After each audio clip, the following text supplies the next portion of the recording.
Hello students, I'm your master, Mr. Sheikh Mohammed Zubair.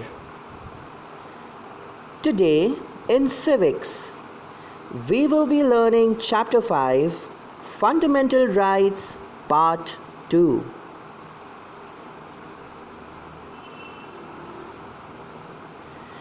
Introduction. In the last chapter, we studied some fundamental rights guaranteed by the Indian Constitution. We studied the rights of liberty, equality, and the right against exploitation. In this chapter, we shall also learn about the right to freedom of religion, cultural and educational rights, and we shall get acquainted with the judicial protection available for the fundamental rights. Let's learn about right to freedom of religion. India, we know, is an important secular country in the world. We have studied it in the previous classes. But you must be curious to know what the Indian Constitution says about it, isn't it? It is included in our right to freedom of religion. According to it, each Indian citizen is free to practice any religion and to establish institutions for religious reasons. In order to broaden the scope of the right to freedom of religion, two things are not permitted. Number one, state cannot impose religious taxes that might be used to encourage a particular religion. That is, our Constitution forbids religious taxes.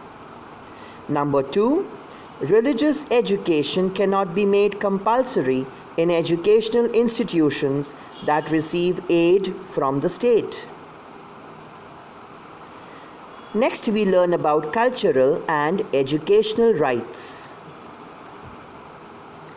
We can see that there is a great diversity of festivals, food, and ways of life in our country.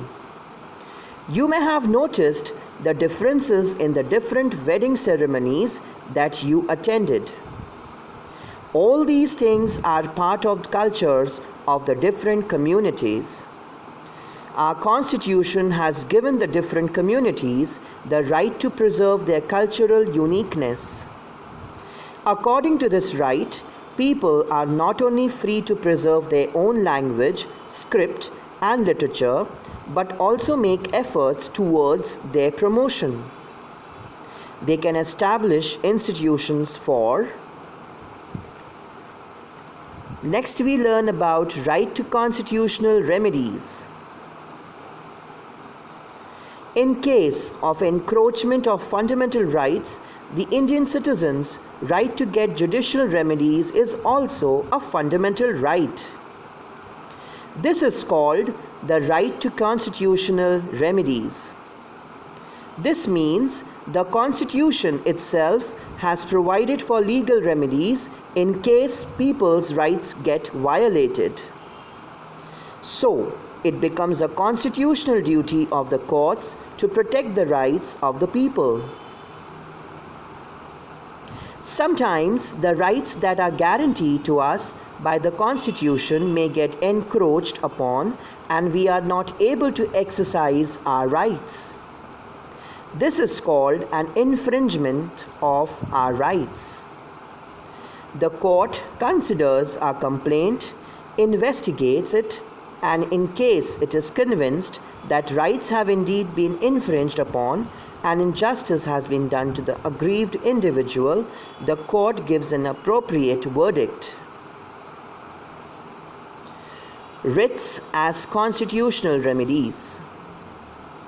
Courts have powers to issue various kinds of writs to protect the rights of the citizens.